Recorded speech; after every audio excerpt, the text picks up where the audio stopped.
I'm gonna give you 3 reasons in this video why you need to stop using presets when you edit photos. So let me know in the comments right now before we start, do you use presets? And if so, how do you use them? And do you prefer them over manually editing or even making your own? Let me know, just real quick before we start and before you roast me later.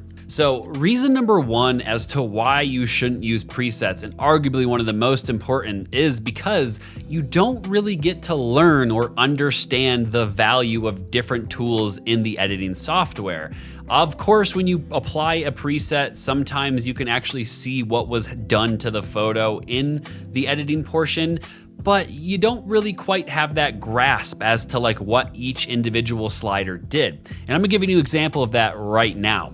So here is a photo that is completely raw that I took in Costa Rica. Now, if I go to the presets tab up here, there are different types of presets, and I will say the ones that are for enhancements or slight fixes, use them all day, that's totally fine. There are even presets for masks nowadays. I'm talking the presets that literally edit the photo for you and you're supposed to be done with it or make slight adjustments and you're good to go. So number 1 is that you don't learn. So, if I go down to this section here where they're kind of like the colorful presets and, even these ones over here, and I, let's say, liked this one and I added it. So now I have this preset applied to my photo and I don't really know what it did. It made it warmer. It made it, maybe it brought the shadows up. I honestly can't really tell.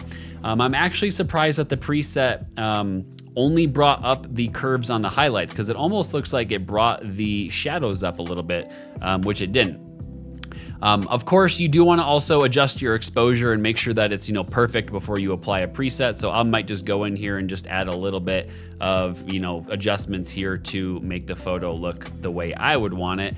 And honestly, I think this is a pretty good photo. Like, I don't know if I would do much else to it. I might even export it like that if that was my style. My style is a little bit more true to color, but when you're going through these edits, you can't really get a grasp for what it really did to your photo. For example, it looks like it messed with the reds, the oranges, and the yellows in both the hue, the saturation, but not the luminance, or maybe the luminance for some of them, like the oranges and the reds and things like that. And this photo is very green. So, this doesn't actually make the photo look that much different. At least this specific portion of the color changing did.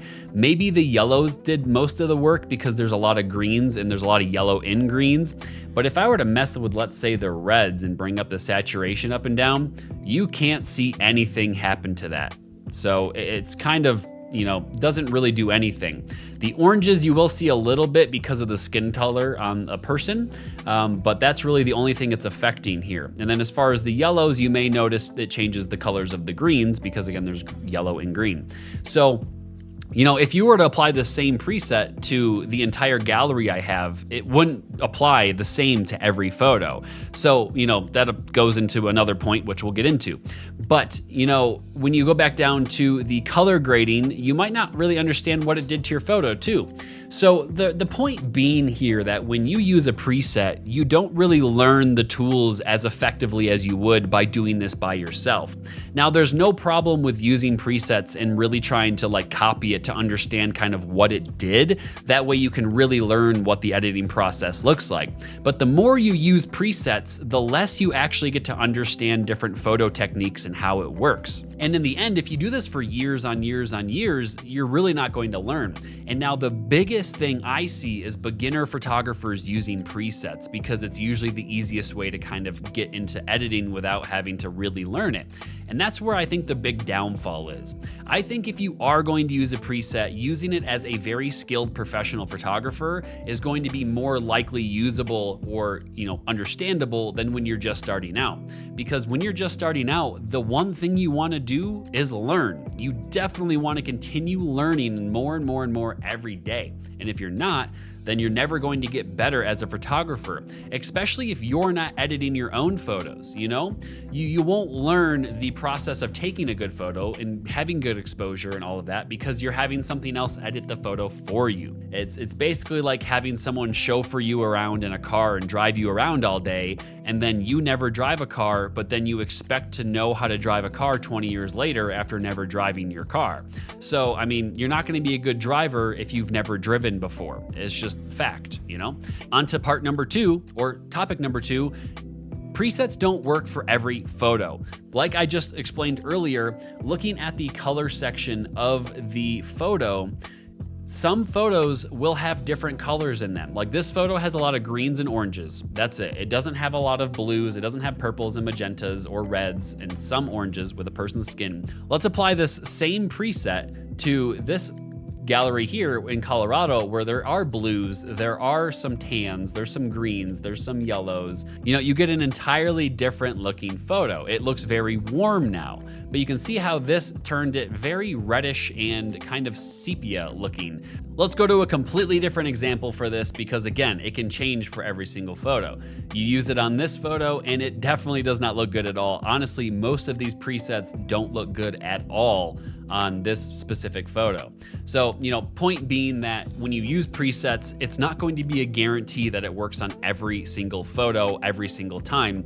And honestly, it's just going to waste your time because if you apply a preset that you're not sure how to replicate to a photo and you need to make another photo that's a different scene look the same, you're kind of SOL. Which brings me to number 3. Using presets could potentially actually waste more time instead of saving you time. So not only are you not learning and understanding editing, and it doesn't work on every photo, but you're also wasting your time. Because what I would recommend doing is finding a style you really like, and then really trying to understand that style. So let's say you found a photographer online that you really liked. Try to find ways, or even a preset, that copies what their style kind of looks like, and then go to the next photo over and try to replicate what that looks like because you found a style you liked. Once you found that style that you really liked, you can go ahead and try to edit every photo in different scenes in a way that looks very similar to that. And that way you have a style of your own that you could replicate over and over and over again. And best of all, once you get the hang of it, you could make your own presets that match your own style to be your own way. That way, not only did you learn an effective way to edit a photo in a certain format, but you also have your own preset now that works on a majority of the photos you take because your style is very niche and your style is not the same as somebody else's style. Maybe you use a Canon camera and the person who made the preset uses a Sony. The color profiles are different on those cameras, so you're not gonna have an apples to apples solution for that. That's why presets generally will say what camera was used or what brand was used, because if you have a different brand camera, it probably won't even look close to the same. Sometimes people can make presets that work for multiple camera brands, but for the most part, you're just not going to get the same experience when you edit your own photos. That's really the topic for today. I want to hear in the comments though, do you like the way that I'm doing it? Do you think it would be beneficial for you to learn more, or are you still preset for life, you know, type person where you're gonna be using those presets till you die? And you know, no shame or hate to you if you do. I just personally think you can expand and grow a little bit more when you do your own editing versus having basically somebody else do it for you with a preset. So let me know in the comments. Don't forget to subscribe if you want to hear some more videos coming out. And I'll see you guys in the next video.